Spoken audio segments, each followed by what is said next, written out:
All right, well, I think I'll kick it off. I'm sure we're going to have people join, but it's a lot to cover in an hour, and we want to be respectful of everybody's time, especially our wonderful presenter.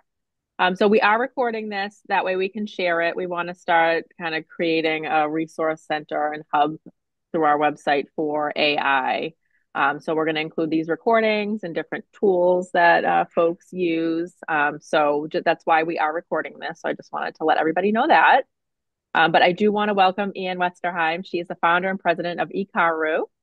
She's an accomplished tech innovator and leader with over 20 years of experience. I took this from your LinkedIn profile, so it could even be, Okay. I'm sure, 20 plus years. Yeah. I'll stop at 20. We'll go 20. High tech industry spanning research, advanced development, project innovation, entrepreneurship. Her career highlights include groundbreaking work in thin film semiconductors, superconductors, microprocessor fabrication, and early internet medical applications. Wow. Currently, yes, I know. I feel like a very under-accomplished person reading this. And I don't think I have enough years to make up for that. Currently, Ian focuses on bridging the gap between technology and business with a passion for addressing the last mile of technology and reducing the digital divide for small businesses. Through her company, she empowers local businesses to enhance their cybersecurity and infrastructure, making meaningful impact in her community every day. So, without further ado, thank you, Ian. All right. And thank you so much, Danielle and Lindsay, for inviting me. It's one of my favorite topics. So, yeah, AI for Main Street. And one of the messages I want to get across is now is not the time to sit on the sidelines. It's not just about big tech. This is for every business. And it's great to see all of you here. And so this is me. I started my career in the semiconductor industry. So as Danielle mentioned, I worked for DEC and then for Intel, and then decided I was going to become a consultant when my kids were young, and really gravitated towards the space of small business IT because I feel very strongly that technologies for everybody, and local businesses, small businesses can really benefit from the competitive advantages of technology. And in this day and age, also need to stay safe online as well.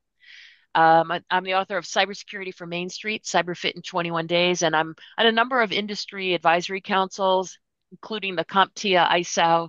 That's an information sharing organization for cybersecurity. So, really happy to be here, and I'm active on LinkedIn. I would love to connect with everybody here because I love hearing about what's going on in other people's businesses, how you use technology. So please connect with me. All right, so the thing that really exploded about 2 years ago was ChatGPT came to be the end of end of 2022 it would have been, and exploded to over 100 million users in 2 months. So it's the fastest technology adoption of all time. It took many years for everybody to get the smartphones and for everybody to get on the internet, but this exploded to 100 million users in just a very short time. And I'm going to go through a little bit about the history of AI, just kind of give a framework because I think people maybe come at this from uh, different angles and a different background. So, one of the things that really interests me is that the concept of artificial intelligence has really been something that's part of the human mind for a very, very long time. And the Greek myth, Pygmalion, where the sculptor builds a sculpture that he hopes to come to life. And we've sort of been fascinated by this. And it's kind of, I think, in our DNA. So this is all, I think, tapping into something that's really big. But AI has been around. So it didn't start with ChatGPT 2 years ago. It's been around for a while. The Turing test in 1950, that was like the question was, when could a computer be smart enough that you don't really know, are you talking to a computer or a person? And the Dartmouth Conference, 1956, is when most people would say the term artificial intelligence was coined. So there's been a lot of research in AI. There's been AI winters where the promise was really high and then things weren't delivered, like we were talking about the Jetsons a little earlier. But now there's this resurgence of AI in the hands of everybody. And the things that have been around for a while, expert systems, like medical databases, et cetera, machine learning, uh, machine vision. My husband was working at General Foods many, many years ago, doing color inspection for coffee beans. So they have computers that will analyze the quality of the different beans. Deep learning, neural networks, and generative AI and GPT models. So those are the language models that people are talking about today. But AI really covers a wide range of things. We have self-driving cars, algorithms for that. And what a lot of what's in the news is the large language models like the ChatGPT, et cetera. And then some of the doom and gloom comes into play. People think about the Terminator movie with Skynet, where the AI becomes conscious and decides that humans are a threat. So we're not there yet, but there is so it's that kind of thing is science fiction for now. But I saw this article not I think in December of China. They have a spherical Death Star like robot that roams around and does surveillance on people. So on the one hand, we're not living with Skynet, but there's some really interesting things happening. And in addition to that, like all of us will be impacted by the power consumption of AI. So there's 5,000 data centers in the US right now, and there's more being built all the time. I was down at Microsoft in Atlanta in December, and they're building data centers like crazy all over suburban Atlanta. And it's kind of a good place because the weather is a little milder, energy costs are low. And it's predicted to use about 9% of all of our energy, I think, in just a couple of years. So energy consumption is really going to impact everybody. And then competition. So the US wants to have a big lead in AI. This just hit the news probably an hour and a half ago that China has developed a new thing called uh, DeepSeek. So it's their competitor to ChatGPT, and they say that they're able to do it a lot more efficient than the U.S. models. It's actually impacting the stock market right now. So if you go look, I think the Dow S&P 500 down a couple of points today because of this announcement. So whether it affects your retirement or this is going to be uh, just a really big impact on our lives and increasing over the years. Couple of books as I'm not sure, maybe by show of hands, like how many people are have been reading a lot about AI or playing around with it, or you're just a beginner. So Wade, I see James, Peter, Danielle, Hunter. Okay, so quite a few. I see a thumbs up there. So quite a few people are looking into this. I have a couple of book recommendations. This one, Henry Kissinger, Eric Schmidt, who's the former CEO, now the chairman of Google, and Daniel, I won't pronounce Huttenlocher, he's a professor at MIT. They wrote this book called The Age of AI and kind of talking about the history of AI. And what they talk about, they kind of frame it as humans, we had the age of faith, the age of reason, and now we've entered the age of AI. And what a lot of thinkers are saying is that, we're in for some profound changes. Another book I recommend by a friend of mine, Perry Carpenter. It's called Fake. So the play on FAIK. He talks about a lot about. Oh, thank you, Danielle, for putting that in the chat. Talks about how we have our reptilian brain that's just we're designed to believe what we see. So all the deep fake images, et cetera, the fake news or other things like that we could see out there, our reptilian brain wants to react to everything. Like, hey, the tiger is chasing me, I'm going to run. And that we need to really invoke our more reasonable brain to analyze, okay, is what we're seeing true? The singularity is near. Ray Kurzweil wrote this 20 years ago, and it's kind of wild to believe. This one's a little bit of a dense read, but he talks about a lot of things coming together. And what the singularity is the point in time when machines will outpace human ability. So the idea is one of the concepts that he has is that when you're living in a period of really fast change, right? Sort of this exponential growth. At any point in time, it kind of looks linear. So, you know, we experience it as linear, but he predicts we're going to see very, very quick changes, fast advances in AI. So as the AI can teach, the AI is now being used to generate better energy consumption algorithms for the big data center. So the AI needs more energy, but it's also AI is being used to manage the energy that it consumes. So it's pretty interesting. And he talks about self-assembling nanobots. I'd say that's pretty far out in the future.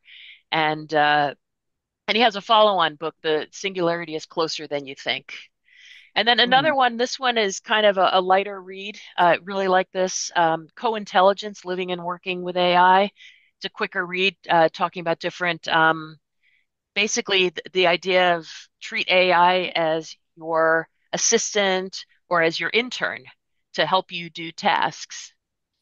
Um, like Danielle was talking about just at the beginning when we got on that she's using Otter to record this, which will transcribe the entire event. And it's something rather than, take notes, leverage technology. All right. And then, what's really going to be in discussion a lot is AI going to take away our jobs? And a lot of the mindset you'll hear people say it's not AI that will take your job away, but it's somebody who does your job and uses AI more effectively than you do that will take your job. So now, if you look back at pictures from 1950s office buildings where they had rooms full of people at typewriters, right? Technology has moved really fast. And as local businesses, I think now is a really great time to think about how can you use AI, whether it's writing marketing materials. And I have a couple of examples in here. Right. So for the folks who are already playing around with this, you're aware there's the OpenAI, which has ChatGPT. They have another platform, Dolly, which is for image creation. And then Sora, which just came out not too long ago, is for video creation. Microsoft CoPilot, that one's really big. They have the free version that you can use through search, through Bing. They also have a version, I'll get into that in a little bit more, that plugs right into your Microsoft 365. Anthropic has Claude, Google Gemini, used to be called Bard. So there's a lot of interesting platforms out there right now. And then, so ChatGPT is for language comprehension. And I'm just wondering if how many people, assuming probably a lot of people have played around a bit with ChatGPT. Can we do more? I'm seeing the hands come up. Yeah. Um, Limitations, as you know, there's a warning sign down there that it might make stuff up. So there's also ethical considerations of you don't want to wind up plagiarizing something. And then the word of caution, and this is something we talk about a lot, is everything you enter into these publicly available models is available to other people too. So when we talk about like when we're working with businesses, we tell folks you got to have a acceptable use policy for computers. Got to have AI needs to be part of that because you might have a real go-getter employee who uploads your entire customer and prospect list into ChatGPT. It's like, hey, can you organize this by like drive time from our office based on their locations? Like something a go-getter might go do, and suddenly your information is out there. Oh, and Midjourney, Peter mentions here in the chat, another big one for image creation. But and then in cybersecurity, there's a concept of shadow IT, where you have your security all set for your company, and again, somebody marketing department might uh, want a new CRM, customer relationship management system, and plugs in a lot. There might be some uh, security loopholes in that maybe they didn't foresee. So that's the concept of shadow IT or employees putting files into their personal Dropbox.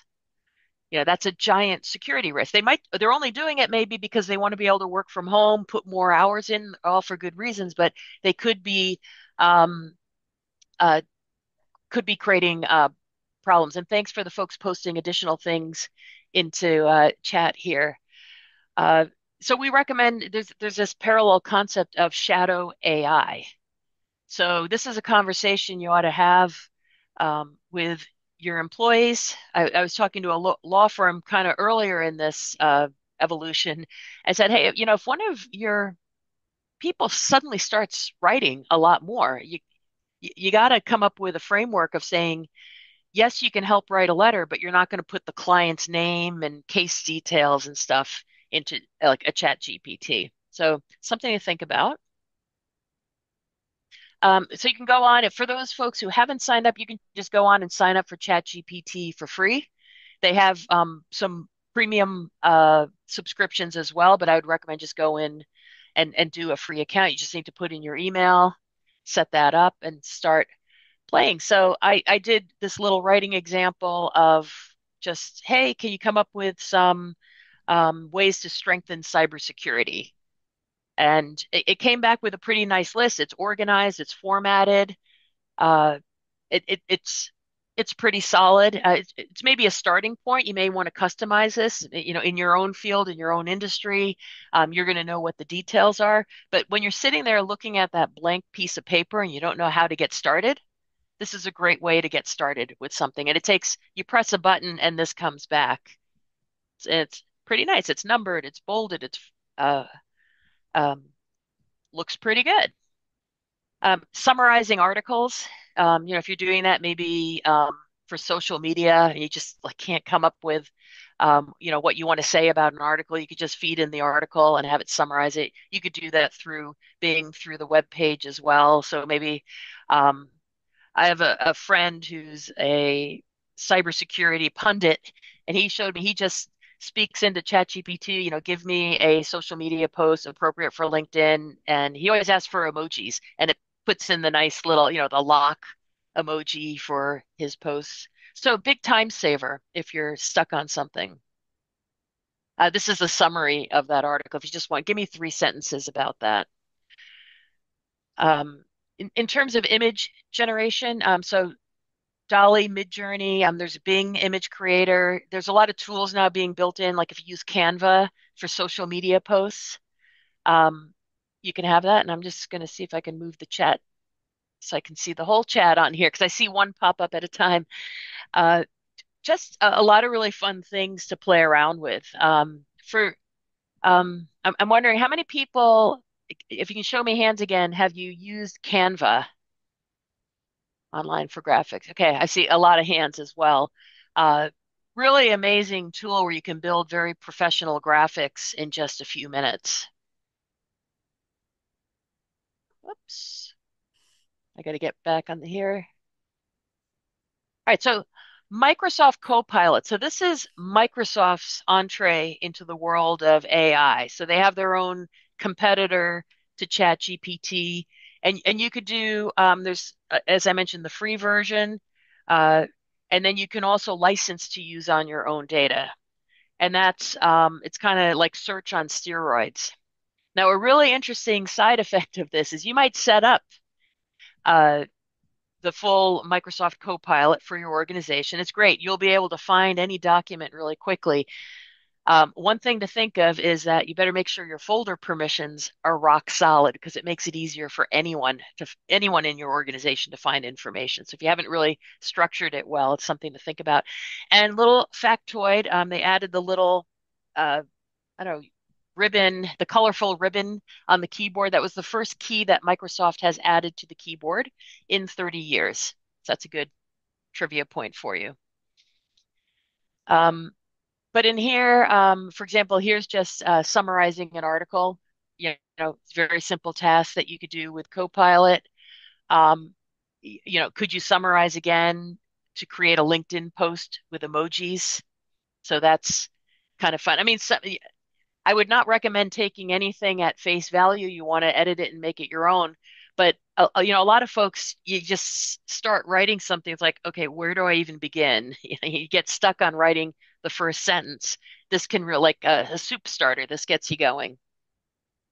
In this one, I can, with the full Microsoft Copilot for 365. I can say, here's an email from Linda, hey, Ann, I'm preparing the numbers for a team meeting. I can do a spreadsheet or a graph. Should we do both? And I could just draft my reply. It's kind of a simple one, but hey, please reply to Linda in Norwegian uh, with a message that I want both. I just hit the word generate, so I can do this in any language if you want, and and then it gives me the message right there. I could have it say, can you write the message in a style, based on how I've responded to Linda in the past. You just fool around with this. It's a lot of fun. And I could have it regenerate if I didn't like it. But if anybody else speaks Norwegian on here, I did a pretty good job.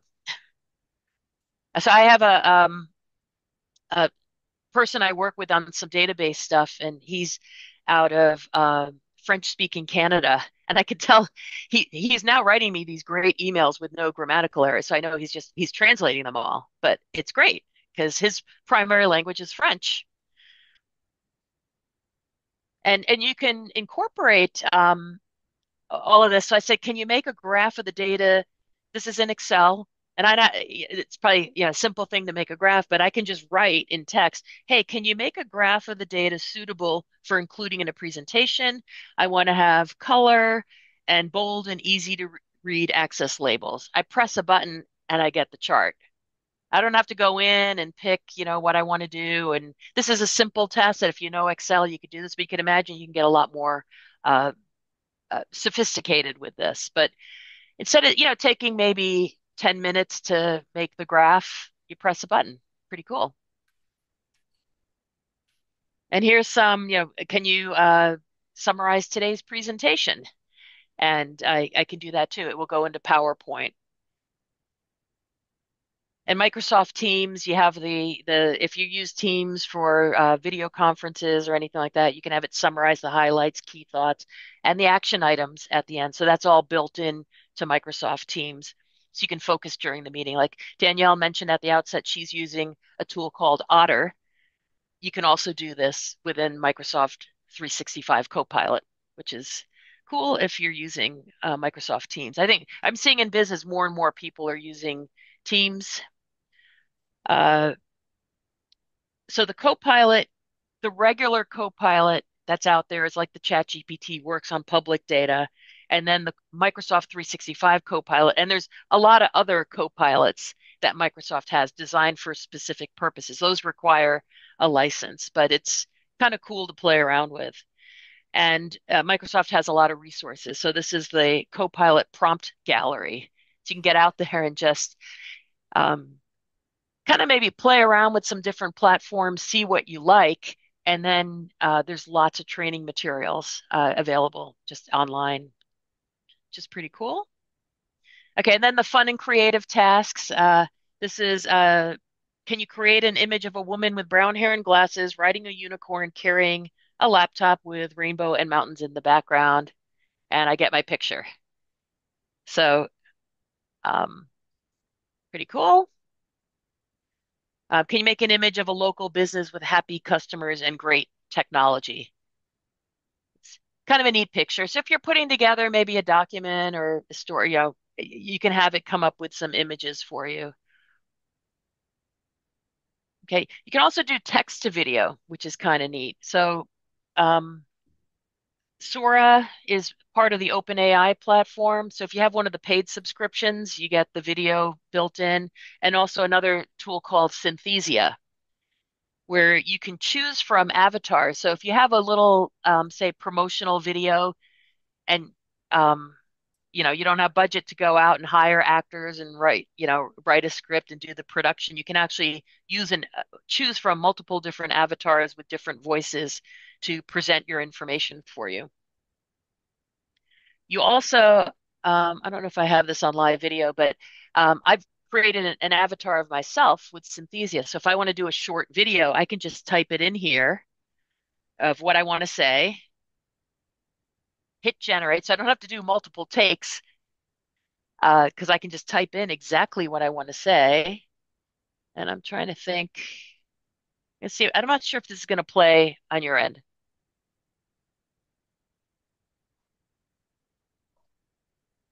Okay, I don't think the audio would come through on that, but it's me speaking, and that is completely computer generated. I never said those words. Just pretty cool. So the way it works is you can train you read a long text like kind of like on a teleprompter kind of thing on your laptop. So it asks you multiple like different kinds of sentences, different words, etc. And it's it's quite good. You can also have it translate into other languages. So for folks who do business in other languages, you do need to step up to a higher level of subscription for that one. But again, if you like my French Canadian friend who does a lot of business with primary English speakers, it's a great tool for him because he could have himself speaking in English with that. All right, you can also do. I'm not sure if I made this one. This one might actually play. We'll see. This is one I made in Sora of a person preparing for a webinar in an Arctic environment. These are just totally weird, but that's completely generated. I just tell it what I want. So that's in theory me uh, riding my polar bear to my high-tech uh, office with my laptop. Uh, Transcript and video production. This isn't simplified. You can make short little videos like this. So if you do little promos or stuff on your website, this is pretty easy to do. Simplified's just another platform. It's kind of like a Hootsuite with a whole bunch of other little AI tools built into it, which is kind of cool. All right, and then security considerations. All right, so Microsoft CoPilot, I kind of briefly touched on this. Folder permissions are very important. So I often say, like, well, my laptop's completely encrypted. So if anybody got it, they couldn't get any information. But if they could get past the encryption, they'd probably have a hard time finding stuff because they'd have to figure out how I organized everything. And there's search, but it this makes it super fast for people to find stuff. And so there's cases of like at some big companies, people have found executive compensation they weren't supposed to find. So if you start really moving forward with AI and all that productivity, make sure you think about, what data are you holding? What data needs to be protected, like PII, so personal identifiable information, et cetera. Uh, there was a case, you may have read about this in the past year, of at obviously a larger company because $25 million was involved, but somebody had gotten a request to wire transfer some money and knowing like, oh, okay, that's an old trick. I'm gonna verify this. So he got on a Zoom call with the CEO, and the whole thing was a video fake. So on the um, imposter Zoom call with the video avatar of the CEO, said, "Hey, did you authorize this wire transfer?" The fake video CEO said, "Oh, yeah, yeah, sure. I need you to get this done this morning." And so a little quick conversation, but this person then accidentally wired a huge sum of money to some criminals. And then AI and cybersecurity. This is an area that really fascinates me in my interest, but there's a lot of AI that's consumed for defense.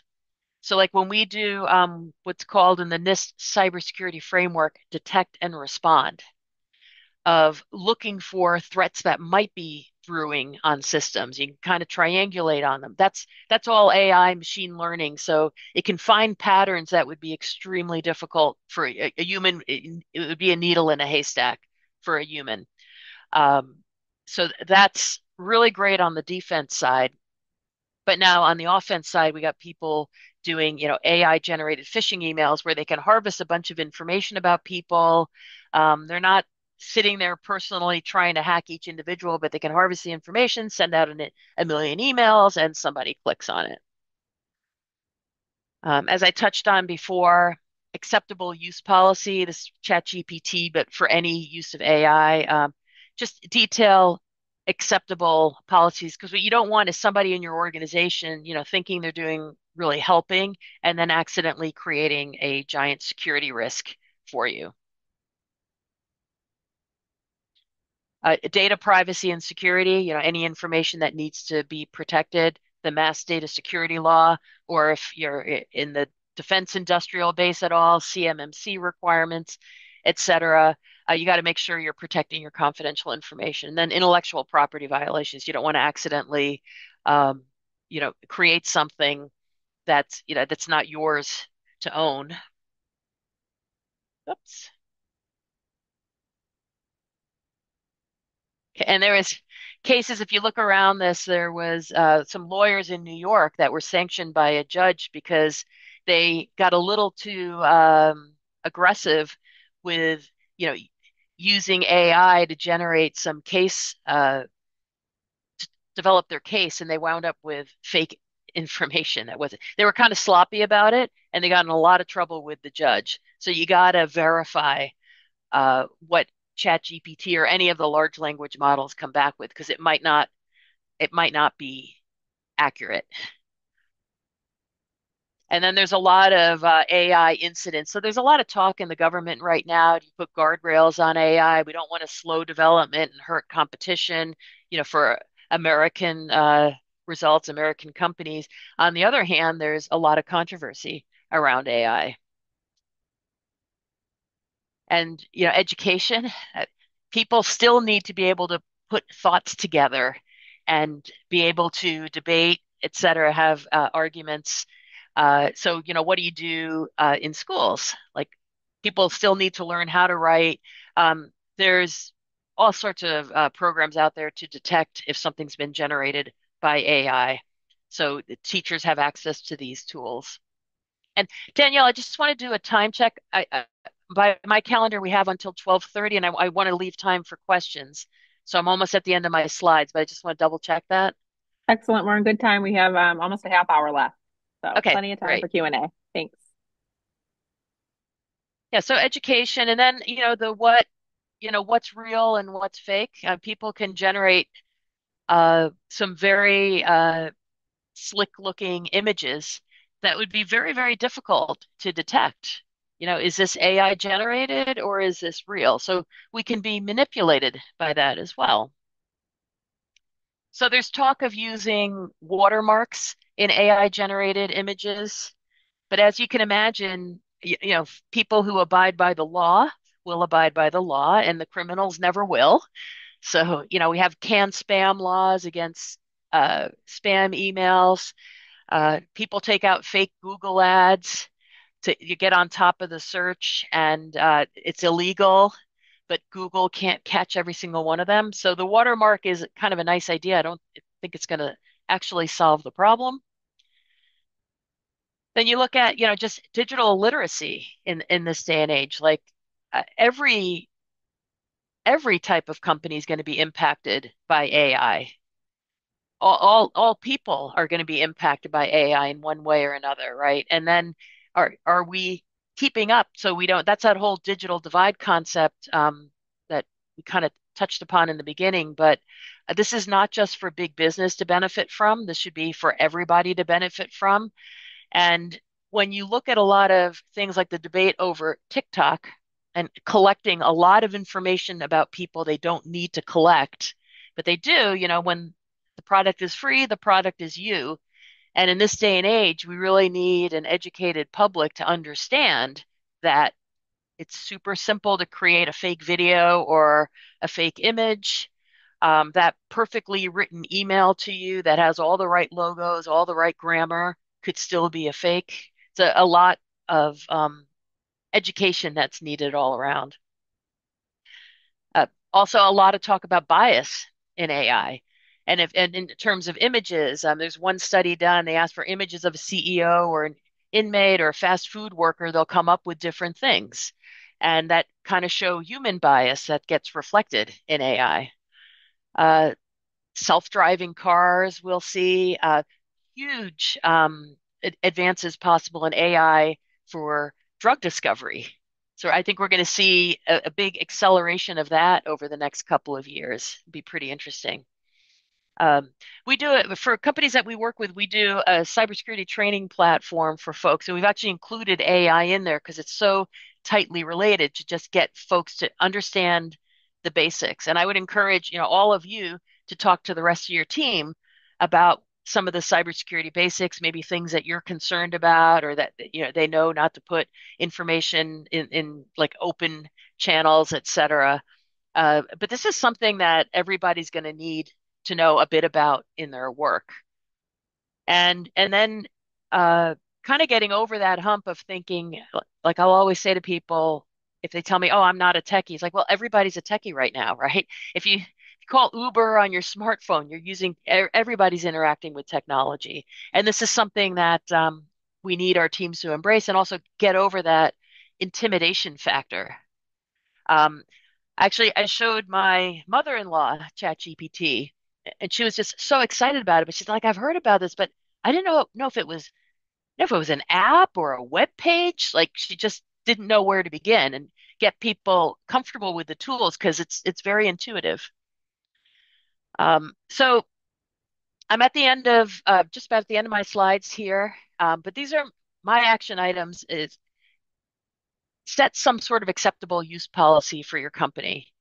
I mean, I think in this day and age, if you want to be competitive, you got to leverage the tools that will help you get things done more efficiently, but also understand what the guidelines are around what you want your employees to do or not to, et cetera. And if you haven't already, just get on ChatGPT and fool around with it. I had one attorney who I work with. I just said, ask it to write something about something you know well. So he had some esoteric kind of phishing uh, technique that he's um, very competent in. So he had it write about that. He's like, oh, that was really surprising. It came back with some good tips. Uh, Definitely start using the free version of Microsoft CoPilot and look for ways to amplify your work. That book, Co-Intelligence, is a lot about that concept. It's not replacing what you know, but it's helping you amplify what you do, get more things done, maybe help you organize a proposal that you're writing. And I would recommend just everybody just carve out a little time, spend 15 minutes a day on your calendar just looking at AI, reading about it, trying to see what are other people in your industry doing with it. All right. And with that, I thank you for joining me, and I'm happy to stay on for questions as well. Awesome. Thank you so much, Anne. That was very informative, inspiring, a little scary, a little motivating. I've been taking notes and I have all the tools kind of listed in the Google Doc to check out. Does anybody have any questions for Anne?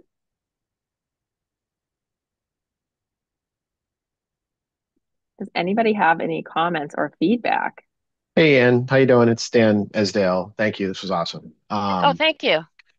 I have so the thing you kind of ended on is something that is top of my mind, which is maybe the unsexy side of AI, right? But the policy piece of it, right? Like so, for instance, at our organization, it's a Encompass nonprofit. I'm probably not the only one using AI. There's other people using it, but we are a organization that is very policy driven because of the work that we do. So just Mhm. kind of curious, how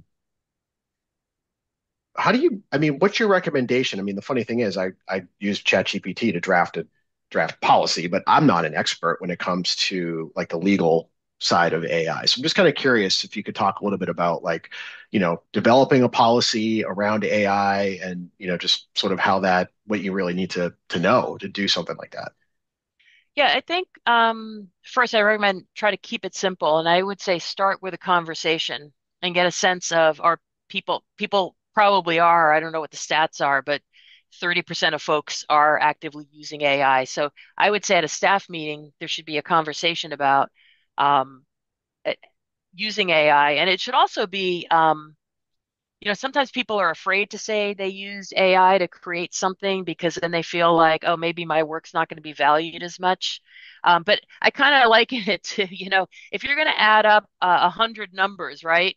Use a calculator. If you're going to start manipulating those numbers, you're going to use Excel. And nobody says, oh, I just want to confess that I used it. It's like this weird thing about like if you use ChatGPT to help you write something. So I would encourage people to be open about how they're using it because what you don't want to have is that whole shadow AI of then people being afraid to speak up about it. So it should be embraced as a good thing. And I highly recommend the Co-Intelligence book about that. But I would say start simple, find out, who's using AI. Some of the stuff, any copyright infringement, you need to worry about that because now they're showing more and more, they're showing the sources. So you do want to reference sources if you're, say, putting together a document. Uh, Make sure that all employees are clear on what protected information is. So in Massachusetts, first name, last name, first initial, last name, and any identifying number, driver's license, bank account, credit card number, et cetera. So you figure like every business has data like that. And then, maybe just take out like one sheet of paper and then start jotting down uh, what ways you may be using AI, and that might lead to what ways, like where should you not use it. So I would say start your acceptable use policy with a conversation. And I think if you can keep it as simple as possible, touching on the highlights, but keep it as simple as possible, or it just becomes paper, like nobody follows it.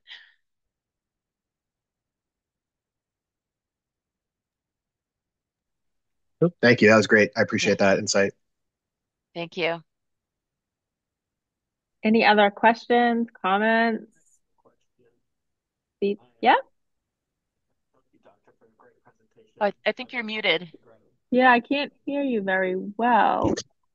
Yeah, I can hear him just barely. Oh, okay, perfect. Mm. What Oh, about okay, I thought now? yes, You can hear me now? yes. Yes. Oh, that's so funny. I can't hear you guys. Oh, Hold on. Let's try to. I have two headphones connected. We can hear you. yeah, we can hear you. Oh, I can hear you guys now too. All right. Um, Huh. my question was, I have been reading up on AI's energy consumption online, and I just wanted to hear your opinion of like how is that going to affect like power grids and if more people are using more energy um, to craft things with AI, how you think that will kind of shape the future too of Yeah, I think if you put a question, if you pose a question to just say Google, you do a standard Google search, and then you pose a question to say ChatGPT, it's 100 times more energy consumption with ChatGPT. It's going to, I think, give you something way more useful back, but it's like the difference is enormous. So that's something that folks are going to have to plan for. I was pretty surprised when I was down at Microsoft. The fellow was telling me that all over that area, like there's a ton of construction. You think like, oh, that must be an Amazon warehouse. It's all data centers. And then there's, another thing to look at is that now some folks are looking at nuclear again. And that's like, I'm a big science fiction fan, so I think it's kind of ironic that the AI is asking us to build nuclear or uh, requiring us to build nuclear again, which I do believe is clean energy. But I think we're going to have to really look at energy policy because we take a lot. The thing about, I mentioned that article, it just broke this morning, like an hour before we met, about the DeepSeek, the competitor from China, is they claim uh, they can develop their large language model like way more efficiently than any of the US models. We're gonna have to see if that's really true, but there Mhm. may be improvements in algorithms that will then lead to more efficiency at less energy consumption. So it's going to be a big story. Mhm. Thank you. I appreciate you being able to show the optimism of what AI can offer us, but then also being consciously aware of like how much power it's using right now. Yeah, Thank and you. I think I'm a really big believer that it's technology isn't just for the big tech companies and then like everybody else is over here. This im the power impact on the power grid affects all of us. Impact on the stock market will affect all of us, right? Impact on jobs, right, will affect everybody. So that's my message. Embrace what you can do with AI. Don't be afraid of it. Don't um, get over that hurdle and just figure out some simple things you can do to be more productive. So I can make a Thank you, comment. Doctor. So I Thank can you. make a comment if you agree with me or not agree with me, but on power consumption, the issue that we're having right now is we're using very powerful engines to answer very simple requests. And we're not what we're trying to do, and hopefully it will happen this year, is able to like break that down. Like, give me an apple pie recipe is much more easy to answer as like I'll solve this quadratic equation. Yeah. Or right when you're asking it to do much more um, intense work, we're using the same exact power, we're using the same exact models. And what we will move to is like kind of agent and sub-agent. So it's like, oh, yeah, you need a pie recipe. Like, go send that off to this less powerful model because it will be able to answer that question. And that's where I think it's just evolving. We're at the dawn of the what was the dawn of the internet, and like how I don't think it was that rapid, but we were trying to make web pages better and put more tags into it. It's Hmm. kind of where where we're at. We're just at a much faster rate. And it doesn't help. It helps that China's like trying to kick our butts, Yeah. and on I top of last week our new administration and Sam Altman's investing 500 billion, $500 billion into AI infrastructure and energy, and yeah, more efficient yeah. nuclear energy, I guess. Yeah, I mean it's something that we'll address in that little video I made of me riding the polar bear that consumed an enormous amount of resources to create. So I think we're going to see like initially you can get the ChatGPT for free, then they have a tiered model. So I have the paid version, but not the most expensive one. And you're going to have to start paying for that because it is consuming a lot of energy. And um, so as people kind of just experiment.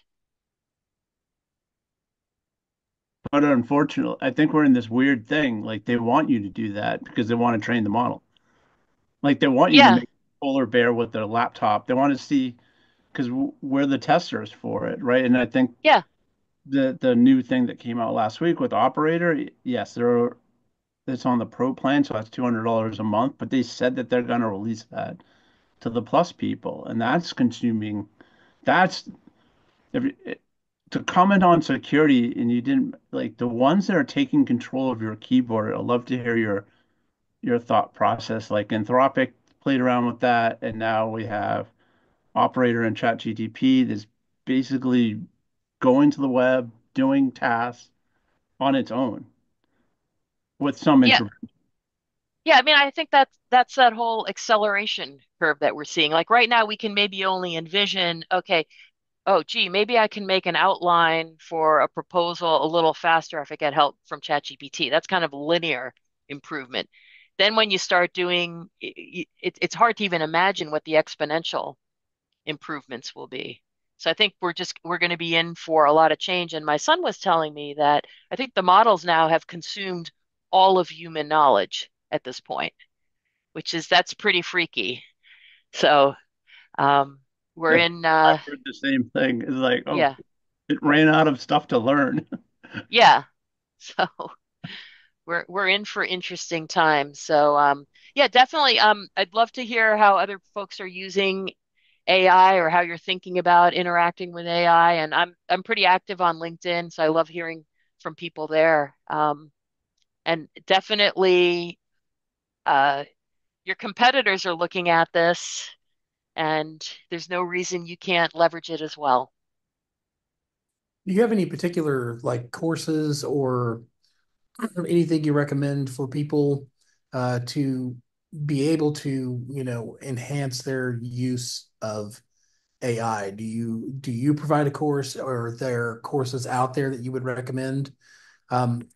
Obviously we can all kind of prompt, an AI, but once you start getting into I mean, there's so many different versions of things. Yeah. So, is there anything that you've seen that is, basically a corporate training for such things? Yeah, so the training we have on our platform with our training platform is trying to get everybody on a same basic level. So that's like one thing that's available. The page I showed from Microsoft's like the whole concept of prompt. People talk about prompt engineering, like Mm, how specific you ask the question. There's an art in how specific you ask the questions. Within ChatGPT, you can also make different personas. You can describe, who you are. Like I want to, right. um, writing some principles about cybersecurity, but I would check out the Microsoft resources, whether you go the Copilot route or not. That's probably a great starting place. Okay. And yeah, well, D Danielle will have the recording of that, but they have some really basic stuff because Microsoft is making a giant push. I mean, they want everybody to subscribe to the Microsoft 365 Copilot. We'll see, but you can leverage that to learn about being really specific, talking about, I'm trying to write something, this is what my audience is, be very specific about that. I would say that's a great learning area. Not that my industry in particular needs it, although it may. What options are there for a business for AI detection, being able to help us spot, AI created whatever? Well, there's tools that are used by educators, and one of the things that they'll detect is if you did a large copy paste, like if somebody Right, just pastes a whole bunch of text. So there's tools that are will um will do that. I mean, one word of caution, a lot of folks will write content for a website. So a cautionary tale, a friend of mine, very eager marketing person decided, oh, I'm going to just create a whole bunch of blogs for us, but created them all with ChatGPT and didn't really edit them and make them specific to their company. And not only does it not like it doesn't boost like your SEO, it actually tanked it. So then they had to go in and edit all this stuff and fix it just to get back to like where they were, but it damaged their reputation. So in terms of detecting, like, are you afraid of like fake invoices and stuff coming to you, or just more of a we cure? all right. So this is kind of a curiosity because I work for a law firm, but Hmm. it seems to me that this is a coming problem, like recognizing, say, deep fakes. You showed us your avatar where it's you talking, and what if we don't know if we're talking to an actual client? What if I'm not saying specifically that this is a need right this second, Yeah, but coming up, I can kind of foresee um, businesses, yes, fake invoices, whatever, they're going to have to be able to, you know, spot the fakes. And so to me, that seems like a preventative, measure to start looking into. yeah. I think like kind of like in our just general cybersecurity training platforms, we do address the AI in there, and what we talk about is I think step one is making sure everybody on your team understands um, what's possible. Right, So if they because you can imagine, let's say there's somebody out there who had no idea that I can just press a button and make a video of me, right? If they had no idea that was possible, they could be very easily fooled, right? Well, no, I saw right, the video. It was Anne speaking. I know it was her, right? Because it kind of was me, but it wasn't, right? So I think that's a really big thing that folks should be talking to with their teams of just this is what's possible. Uh, the ability to blast out lots of emails to everybody, and then there's this sort of what I call in cybersecurity the boring basics, where 90% of say let's just categorize that as cybercrime could be eliminated with some really simple stuff. right, Uh, in terms of I, I'd say you can eliminate a lot of your risk just by informing people that an image can easily be faked, right? Now, right. I don't think the criminals are not going to put watermarks on their stuff. So it's going to be a challenge ahead for us. And then in terms of boring basics of like this, we're doing another workshop on Thursday about something called DMARC, which is about it's domain message authentication and conformance. Right. So it's what you have to program into your domain to make it harder for somebody to send a fake invoice. Because a lot of the stuff, it's not the super sophisticated stuff that gets people. It's something really basic, Stupid. like, Yeah. yeah, an email can look like it came from somebody, but it really didn't. Yeah, that video of me could look exactly like I said that, but it wasn't, it wasn't me. Yeah, so we still get a lot of we still do a lot over the phone, because clients either can come in or they can't or whatever, and sometimes we do Zoom calls and videos and things like that. And so I mean, again, I don't think it's a problem right this second, but it was just something I was curious about. Yeah, and the real-time video spoofing, that's coming, that will probably come faster than we would like. Yes. So the video I made, it takes a little bit for that video to be generated of me speaking, but there are platforms out there. So Perry Carpenter, who's a researcher in this space, a friend of mine, he's been showing some stuff like that. And you've probably seen the videos where they substitute one actor with another. So the Yeah. real-time stuff is coming, but I would say what I would recommend is that the develop the awareness among your entire team. You can get an email that looks exactly like it's from somebody, but it might not be from that person. So if it's asking you to do something that's like, well, this is odd, it seems a little off, because sometimes your gut will tell you, like, why the urgency? Why Right. are they asking me to do something? Uh, and if they just know how easy it is to fake a message, they're far less likely to fall for it. Right. Thank you. Thank you. We have a few minutes left. Any parting questions or words from anybody? Well, this was very informative. We thank you, Anne, so much for kicking off our AI Roundtable series. We are going to put several others on the calendar probably within the next week. We had all our confirmed future presenters here today. So now that they had a good idea of what we were looking for in terms of a presentation, we'll get started on putting those on the calendar. Yeah, well, thank you so much for having me. I really enjoyed it. Thanks for all This the was great. questions. Yeah, this was really great. And I'm going to save the chat too. So we'll make sure that we have all of the different information and resources compiled for everybody to have access to. Yeah, and I'm glad you're doing this because I think this is really important for local businesses to leverage. So I love that you're doing this effort. Oh, thank you very much. We feel the same way that it is super important and that everybody needs to embrace it because it's Yeah, not going anywhere and it's moving rapidly. yes. Are you going to send us the recording? Yes, Thank you. you're welcome. All right. Well, thank you, everybody. We really appreciate you taking the time to join us today. And like I said, check out our calendar because we will be adding more of these. All right. Great to see everybody. Thank you. Excellent. All Thank you. right. Bye-bye. Bye.